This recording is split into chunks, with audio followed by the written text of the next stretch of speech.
সিরাজগঞ্জের রায়গঞ্জ উপজেলার ৩ নম্বর ধুবিল ইউনিয়ন পরিষদে নির্ধারিত সময়ের আগেই অফিস কার্যক্রম বন্ধ করে দেওয়ার অভিযোগ উঠেছে সচিব স্বপন কুমার সরকার সহ সংশ্লিষ্ট কর্মকর্তা ও কর্মচারীদের বিরুদ্ধে। এতে সাধারণ সেবাগ্রহীতারাও চরম ভোগান্তিতে পড়েছেন বলে জানিয়েছেন স্থানীয়রা। স্থানীয় সূত্র অনুযায়ী জানা গেছে, সরকারি বিধি অনুযায়ী ইউনিয়ন পরিষদের অফিস সকাল ৯টা থেকে বিকেল ৪টা পর্যন্ত খোলা থাকার কথা থাকলেও ধুবিল ইউনিয়ন পরিষদে প্রায় প্রতিদিনই বিকেল ৩টার মধ্যেই অফিস বন্ধ করে দেওয়া হয়।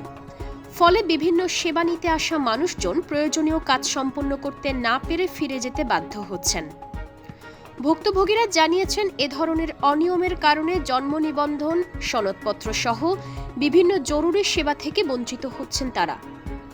সম্প্রতি এক বৃদ্ধা তার ছেলের জন্ম নিবন্ধন করতে বিকেল ৩টার দিকে ইউনিয়ন পরিষদে এসে অফিস বন্ধ দেখতে পান।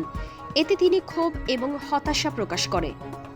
এ বিষয়ে ধুবিল ইউনিয়ন পরিষদের প্রশাসক ও উপজেলা আইসিটি অফিসার ইঞ্জিনিয়ার মোহাম্মদ মোহাইমিনু জানিয়েছেন, নির্ধারিত সময়ের আগে অফিস ত্যাগ করার কোনো নিয়ম নেই।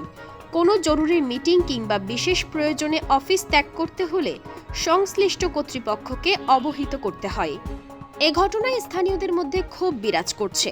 তারা দ্রুত তদন্ত করে এই অনিয়মের বিরুদ্ধে প্রয়োজনীয় ব্যবস্থা গ্রহণের দাবি জানিয়েছেন।